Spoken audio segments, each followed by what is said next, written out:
Hi viewers, welcome to our channel. நீங்கள் first time நம்ம வீடியோவை பார்க்குறீங்களா? அப்போ நம்ம சேனலை சப்ஸ்கிரைப் பண்ணுங்கள், மறக்காமல் பெல் பட்டனை கிளிக் பண்ணுங்கள். இன்றைக்கி நம்ம செய்ய போகிற டிஷ்ஷுக்கு தேவையான பொருட்கள், நான் சோயா 1 கப் எடுத்திருக்கேன். இந்த சோயாவை சுடு தண்ணி கொதிக்க வச்சு அந்த 1 கப் சோயாவை அதில் போட்டு ஒரு 5 மினிட்ஸ் நல்லா ஊற வச்சுருங்க. ஊற வச்சுட்டு தண்ணியை வடிச்சிட்டு அந்த சோயாவை மிக்ஸி ஜாரில் போட்டு கிரைண்ட் பண்ணி வச்சுக்கோங்க. அதுக்கப்புறம் நான் 2 உருளைக்கிழங்கை வேக வச்சு எடுத்திருக்கேன். அப்புறமா கடலை மாவு 2 ஸ்பூன் எடுத்திருக்கேன். 2 வெங்காயம் பொடிசாக நறுக்கி வச்சுருக்கேன். சோள மாவு 3 ஸ்பூன் எடுத்திருக்கேன். ஒரு பச்சை மிளகாய் பொடிசாக கட் பண்ணி வச்சுருக்கேன். கருவேப்பிலை கட் பண்ணி வச்சுருக்கேன். கொத்தமல்லி கட் பண்ணி வச்சுருக்கேன்.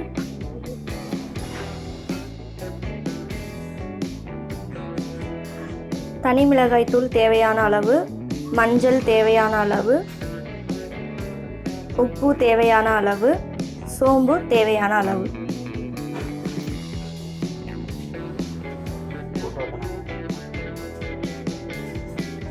ஒரு பவுல் எடுத்துக்கோங்க. அதில் வேக வச்ச உருளைக்கிழங்கை போட்டு நல்லா மெசிச்சுக்கோங்க. இப்போ அரைச்சி வச்சுருக்க சோயாவை நான் போட்டு மிக்ஸ் பண்ண போகிறேன்.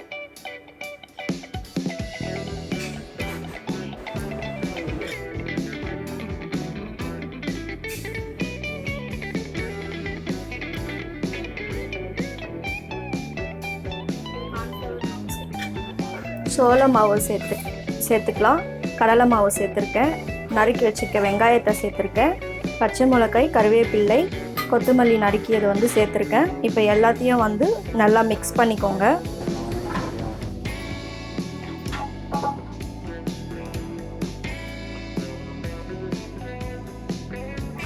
ஃபைனலாக இதுக்கு தேவையான மிளகாய் தூள்,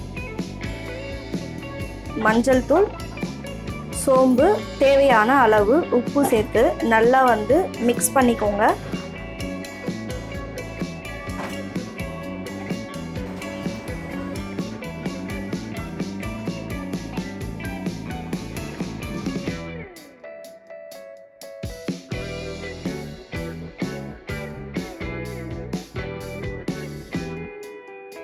இப்போ பாருங்கள், எல்லாத்தையும் நல்லா மிக்ஸ் பண்ணி வச்சுருக்கேன்.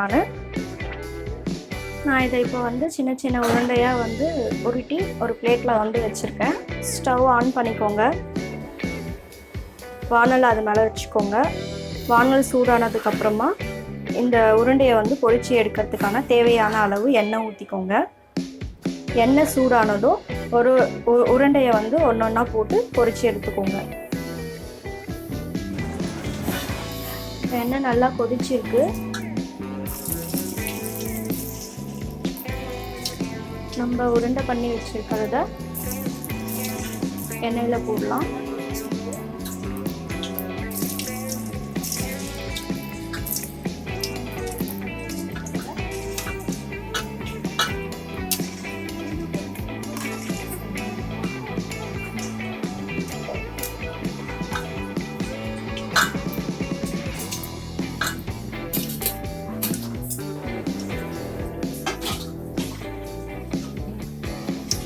நம்ம போட்ட உருண்டை நல்லா பொன்னிறமாக ஆனதுக்கப்புறமா எடுத்துருங்க. அவ்வளோதான் ஃப்ரெண்ட்ஸ், நம்ம டிஷ் இன்னைக்கு ரெடி ஆயிடுச்சு.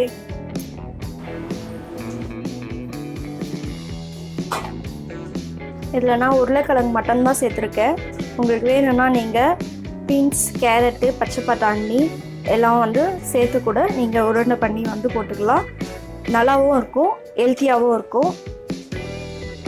பாருங்கள் ஃப்ரெண்ட்ஸ், நம்மளுடைய டிஷ் ரெடி ஆகிடுச்சு. நான் டிஃப்ரெண்ட் ஷேப்பில் போட்டு பொரிச்சு எடுத்திருக்கேன். உங்களுக்கு என்ன ஷேப் பிடிக்குதோ, உங்கள் குழந்தைங்க என்ன ஷேப் சாப்பிடுவாங்களோ அந்த மாதிரி நீங்கள் போட்டு பொரிச்சு எடுத்துக்கோங்க. இதுக்கு டொமேட்டோ கெச்சப் இருந்துச்சுன்னா அதில் கூட நம்ம வச்சு சாப்பிட்லாம்.